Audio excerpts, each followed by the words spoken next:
is progress, not perfection. You know what I mean? You cannot seek perfection, at least seek progress. Never stop, never stop. I really love that quote. And I see it's quite much what I try to do also with my company, with all the companies I'm running or I'm mentoring and so on. Yeah. So is it true to say that in your life right now, even if you see progress, but not perfection, that's what keeps you going? Yeah. Welcome to today's episode of The Entrepreneur. My name is 𝗦𝗢𝗙𝗧𝗜𝗙, and in each episode, I have real unscripted conversations with an entrepreneur or intrapreneur. The biggest common denominator with all my guests, they are serial thinkers and full-time introspectors. I ask them two big questions in each episode. One, the worst decision they have ever made. I want to hear from them how their bad decisions turned into lifelong lessons. Two, the best decision they have ever made and how it's become their life mantra. Post-listening, I hope you find some food for introspection and find the answers from within to meet your personal and professional goals. Are you ready to become an entrepreneur?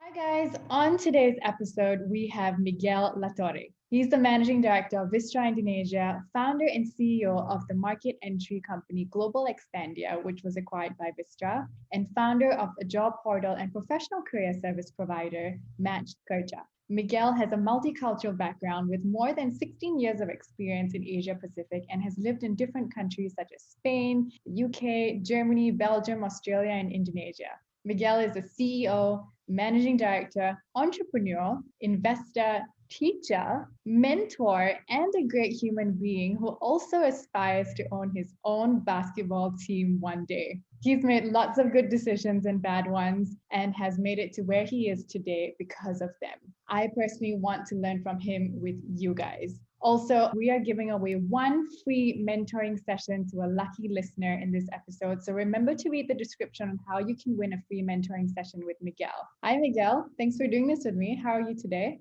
Hi, Nana. Thank you very much for the lovely introduction. Wow, actually, when you were describing all my roles, I was feeling a little bit overwhelmed. Yeah, so I'm great to be here with you and yes, ready to kick in. I think the reason why you're here is because you actually hold a lot of roles. So there's so much that one can learn from you. Let's dive right in. When I asked Miguel the best and worst decisions he made, he mentioned that it was really hard to choose one. So we're going to really see all his multiple good and bad decisions on this podcast. And the first question to you is, Miguel, what is the worst decision or decisions you've made in your personal or professional life? Well, I have multiple, as you know very well. You know, I've made so many bad decisions. I made so many mistakes, but I understand that the most important thing is to learn from your mistakes, to learn from your bad decisions. Probably a really bad decision that I made when I was 18 years old was to quit my studies. Just to give you a little bit of background, my father had passed away when I was 14. Then I was a little bit lost for the following years. I was maybe a little bit too focused on sports and so on, and maybe having fun with my friends. So I really neglected my studies. When I was 18, I decided to quit. I remember I went to work as an office boy in a water bottling company in a very remote area in the south of Spain. It was terrible. It was a nightmare. It was a really bad experience for me. But at the end of the day, I think it was one of the best things I did because I really appreciate it. I knew what I didn't want to be. Okay, I really knew what is working in a place that you hate, feel under, how do you say, almost being bullied by others, almost. So it was really a difficult situation. And I said, after less than 2 months, I said, hey, do you really want to be this person in the future? Obviously, I said no. Okay, so don't be silly, go back to study. And that's exactly what I did. I rejoined again my high school. And well, the following year, actually, it's funny, but I was one of the best students in my class. And well, it was amazing. And then the following year, I went to the university. Everything was great. And well, and until now. But anyway, the point here is that I really value education. Because again, I know what has been there. And that's why I'm trying to spend a lot of time in education. I'm also spending a lot of time, energy in reading, in informal education. And also something very important that I can take out of that bad experience is I value time. I'm crazy about time. I'm crazy about not wasting my time. Sometimes I can go ballistic, you know, if I see I'm wasting even 2 or 3 minutes of my time. Yeah. So that's why it's something you also know well, you know, is do it today. Do it today, don't wait until tomorrow, okay? So it's something that I keep doing it all the time. And also another quote, I think it's a Chinese proverb that says that if you want something to be done, ask a busy person to do it. I'm also the same. I'm also always trying to get more things to be done. And I enjoy it. You made that mistake when you were a really young age, where people tend to make a lot of mistakes, right? You're young, you don't know much. But yet you took a step back a few months later and said, I don't want to be that person in the future that does these sort of things, and I want to go back to school. So you sat down and you actually reflected on what it could be if you continued on that path, and what could open up for you if you went back to school, and you went ahead and you went back to school. So for me, I find that really interesting, because you took a step back and went, is this where I see myself going in the future, right? So that bad decision that you made, you flipped it around and made it something that you're now very passionate about, which is education, and using your time to your full advantage, and not wasting so much time, and all those things that opened up for you from that one bad decision when you were much younger. Just to give you a bit more background, is I repeated twice in my high school. So I lost 2 years of my life as well. Okay, so it's not exactly like wasting or losing 2 years of my life, because actually I made new friends and so on. But yeah, I had to repeat 2 times. So that's why all these things that happened when I was basically a teenager changed my life as an adult. Also, recently I heard another quote that I really like. It is progress, not perfection. You know what I mean? You cannot seek perfection, at least seek progress. Never stop, never stop. I really love that quote. And I see it's quite much what I try to do also with my company, with all the companies I'm running or I'm mentoring and so on. Yeah. So is it true to say that in your life right now, even if you see progress, but not perfection, that's what keeps you going?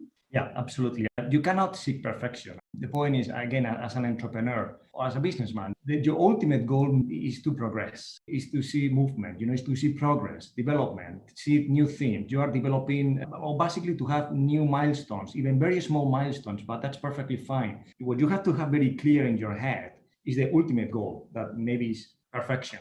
But you need these little milestones, these very short-term milestones. That this is basically that you are progressing little by little. So again, keep the short term all the time, thinking about what you need to do. But the long term, again, perfection is maybe the ultimate goal. But it also depends what you describe as perfection. There's not a real definition exactly of how is a perfect company or a perfect job or whatever. It just depends on you. Yeah, I asked that because I'm the sort of person who tends to be very fixated on the goal. And even though I'm progressing, I forget that I'm actually progressing. And I'm just like, oh, I'm so fixed on that goal. I'm not there yet. So I'm upset with myself. Are there any other mistakes or bad decisions that you feel have made you who you are today? Just to tell you another one is maybe when I had another company many years ago, maybe I had the wrong partner. So it's not about going personal. It's not about he's a bad person, that guy was bad or whatever. It's just it doesn't fit myself. It didn't fit my culture and didn't fit my goals and so on. So yeah, it was a really bad decision. Before you engage someone, before you are partnering up with another person, you have to make sure that this person have the same values that you have, the same targets. You have the right synergies, basically. Otherwise, it can be really complicated. So this also reminds me, it's not exactly the same, but probably when I was 18, 19 years old, when I think it was right after my experience working in that water bottling company, someone told me, Miguel, the secret of happiness on your life is 49% is your couple, 49% is your job, and the other 2% is just a random thing. So if your job is not making you happy, probably your couple is not going to make you fully happy, and vice versa. If you are not happy in your job, maybe your couple is not going to make you also super happy as well. So that's why it's important as well to have a balance. It's also important, and talking about business partners, but also in your personal partner is very important to back you up, support you. It's really critical. In my case, my wife, I wouldn't be here if it's not because my wife. So this is clear. So I owe my success to her. But again, yeah, I think it's like that. I remember back then, I think it was a really bad decision. Finally, I had to close down. And actually, I had a really bad time back then. That was 11 years ago. I was in bankruptcy, actually, 11 years ago. But also, that situation made me who I am today. So because I see things from perspective. And sometimes when you have a big problem, whatever, I always think, what is the worst thing that can happen? I'm there. So there already. And I know I'm going to have resorts. I'm going to come back probably stronger than before. So that's fine. Yeah, I agree. I agree with a lot of what you said. Firstly, on the whole 49% on your couple and 49% on work, I do agree that I think if in your personal life you're happy, it's going to impact your work life and vice versa, right? So it does have that impact on each other. But what I'm really interested to know is, after you got burnt by your business partner, what made you feel like you could trust people in business again? How did you pick yourself up to be able to trust people again after an experience like that? Well, probably I trusted that person many years ago because I was more inexperienced. I was younger. I had, as I said, less experience. And I wouldn't say I was desperate, but I really needed a partner. I needed this figure. Nowadays, it's completely different. It's not that I don't trust anyone, but it's difficult to gain my trust. Very difficult to gain my full trust. So, but once you get my trust, you get my 100% trust. And I really go with you all the time. So I will go with you to the moon. When I trust someone at any level, I'm going to try to give even more, man. Yeah, I get that. I think just because you got burnt by someone doesn't mean you can't trust anyone anymore. It's just the way you start trusting them, the way you get their trust, you change those things around for you, right? So I think that's important for people to realize, that you've been burnt once doesn't mean you can't go into business with a partner again. Just change the way you do things a little bit. And you can't change people. You have to change the way you do it, right? You have to change the way you do it. And the point is, sometimes maybe one of my mistakes back then was to think that everyone was like me, because I think I'm very transparent and try to be honest in everything I do. And well, not everyone is as transparent or as honest as yourself. Everyone is different. Everyone has different values again. So again, it's nothing bad or good. It's just that every person is different. So, yeah. And then you get older, you get better at reading these people and altering the way you do things. Absolutely, yeah. That reminds me, I'm not 20 anymore. Okay, so that's true. One of the silver linings of being older is that I have this, I wouldn't say sixth sense, but I have a better judgment on people. So I can see if they are toxic, if they are going to bring something positive in my life or not. You can see clearly. Okay. Of course, you can make mistakes, but normally you make less mistakes than 10, 15 years ago. Yeah.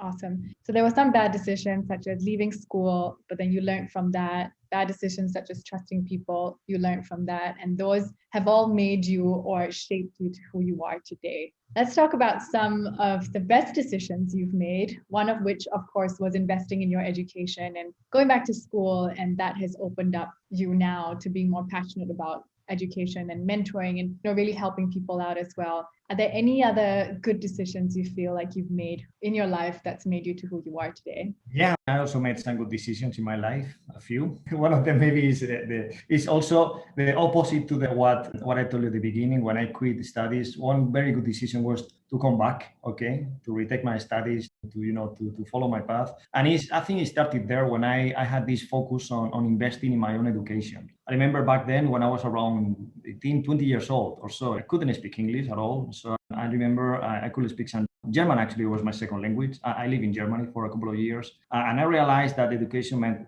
I wouldn't say everything, but it's so important for you to develop your career, because sometimes we have this belief that we know everything. Some people think they know everything, or they know, yeah, for sure, or it's so easy to get to that position. No, not at all. So in my case, I learned the tough way by making many mistakes, but I think that's precisely why I've been always investing in my own education. When I went then to Scotland to improve my English, I live in Australia as well to get my English much better. So I've been always trying to learn as much as possible. Again, in formal education, when I took my master's degree at Boston University, or informal education, I keep reading everything that I get in my hands and related to business. Okay, so one of the first things I did after my company was acquired, it might sound silly, but I had this silly dream that I just wanted to attend some executive program in Harvard, and I did it. And I love it so much. Actually, and it's also the moment when you realize, if you think you're smart, go there. You will feel so small, because I was surrounded of so many brilliant people, and I was thinking, oh my God, you have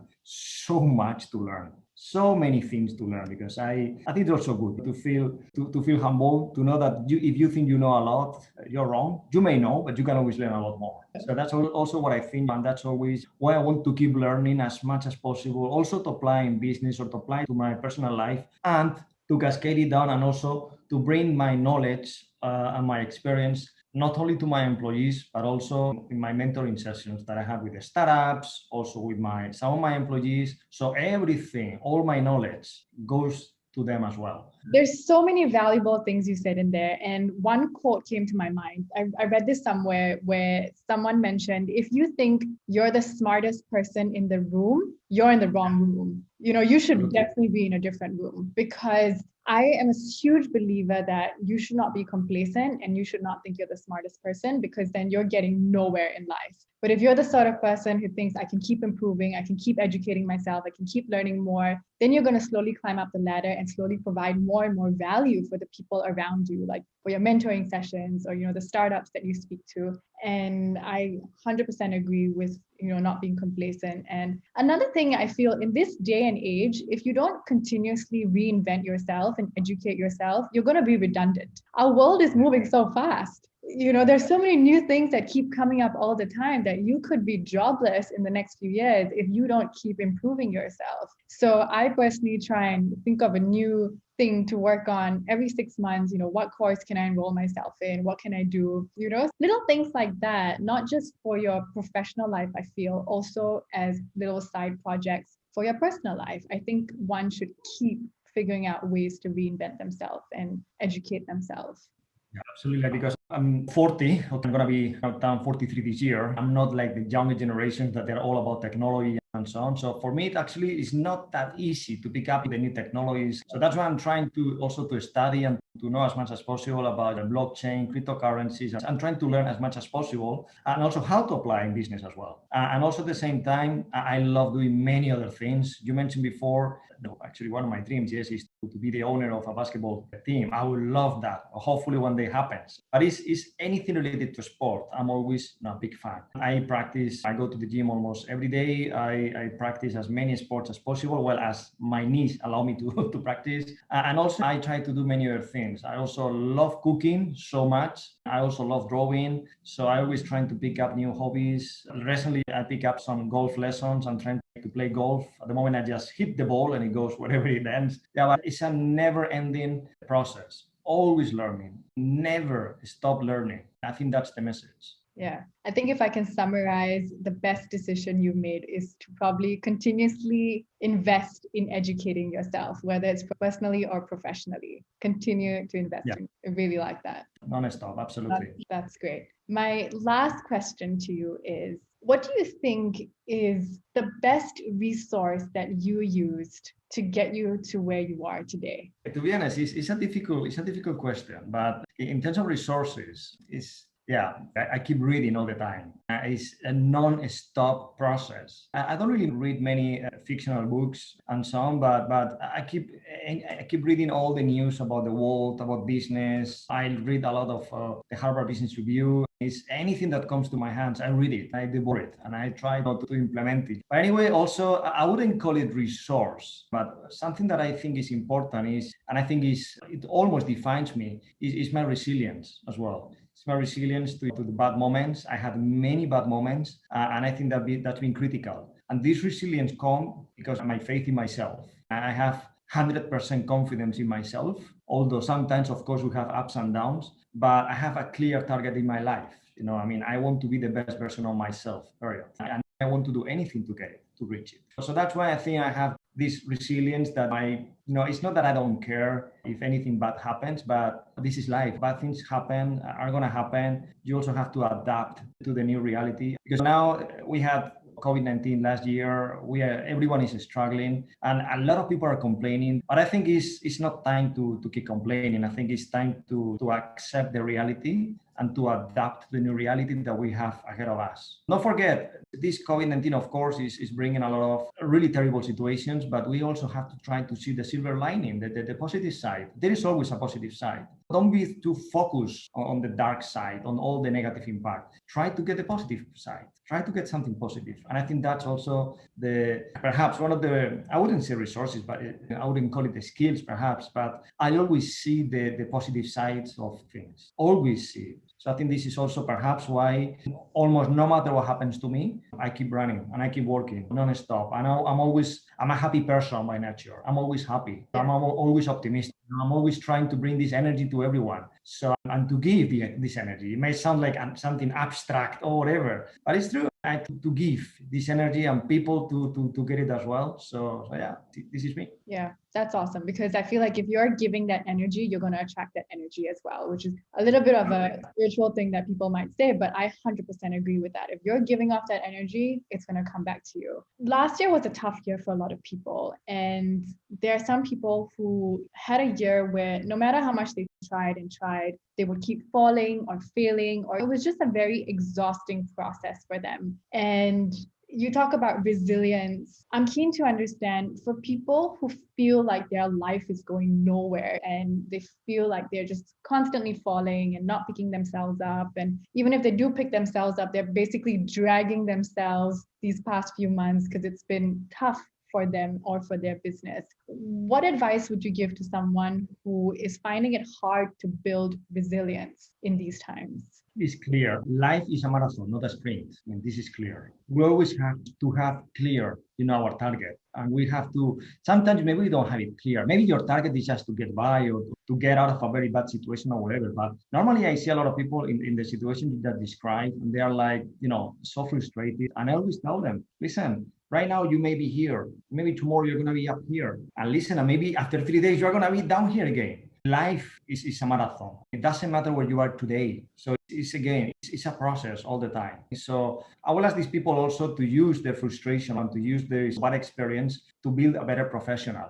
Because I tell you, when you are struggling, when you are suffering in this situation, you're going to really appreciate more the things you have. When you really appreciate to have been there in that situation. And when you are in a better situation, you can teach others. And whenever you're speaking with someone else that are in that situation, you can tell them, hey, listen, I was there as well. So I know what you're going to do. Again, life, I keep saying all the time the same, that life is a marathon, not a sprint, but I keep saying it all the time, also to my employees, or even to my wife. In your personal life, you have ups and downs. Again, it's just, accept it, take it, and adapt if necessary. Yeah, absolutely. For those of you who are not following Miguel on LinkedIn, check out the content he shares as well. It's very personal. It talks about everything that's happened in the past few years in his life, the ups and downs that have happened, how he's learned from them. And I can definitely see from this podcast, or you can hear as well, on how he's used all these experiences to make him who he is today, and to also share it with people so that they can also learn from these learnings and become another Miguel and become resilient, and to understand that life is full of ups and downs. I feel like it comes with time, but not just that, it comes with you sitting down and thinking about it and actually introspecting about your life. And I think it's because you've sat down and you've thought so much about these things that you've been able to reflect and keep improving, and it's become your life lessons or your motto or the things that keep you going now. So I really like that. No matter how many times you've fallen, or no matter how many times you've made bad mistakes, it's created you today, and you're using that to spearhead you forward. And I think we should all be grateful for the worst decisions we've made, because if not for those bad ones, we wouldn't be here. We wouldn't be where we are today. Yeah. So we're going to wrap up. Any last words for our listeners? Although there was tons of good value in whatever you said. Any last sentence you want to say for our listeners today? Well, summarizing that, life is all about good and bad decisions. Basically, is whenever you have a bad decision, learn from it and use it for the future. You fall once, stand up and use that experience to become stronger and to be a better professional. And again, I have to say once again, life is a marathon, not a sprint. We've got to end with that. Great. Well, thanks so much, Miguel. It's our aim to get people thinking about themselves more by learning from the best. And I thought you would make a great guest for all that you've done to get to where you are today. For more episodes, don't forget to follow, subscribe, and download this podcast wherever you listen to them. We have new episodes out each week, and we hope that without taking much of your time, you can learn from the best and to introspect about how you can apply it to your life, so that you can meet your personal and professional goals. This is 𝗦𝗦𝗢𝗧𝗜𝗙, and this was an episode with Miguel Latorre. Thank you so much, Miguel. Thank you very much. Thank you so much.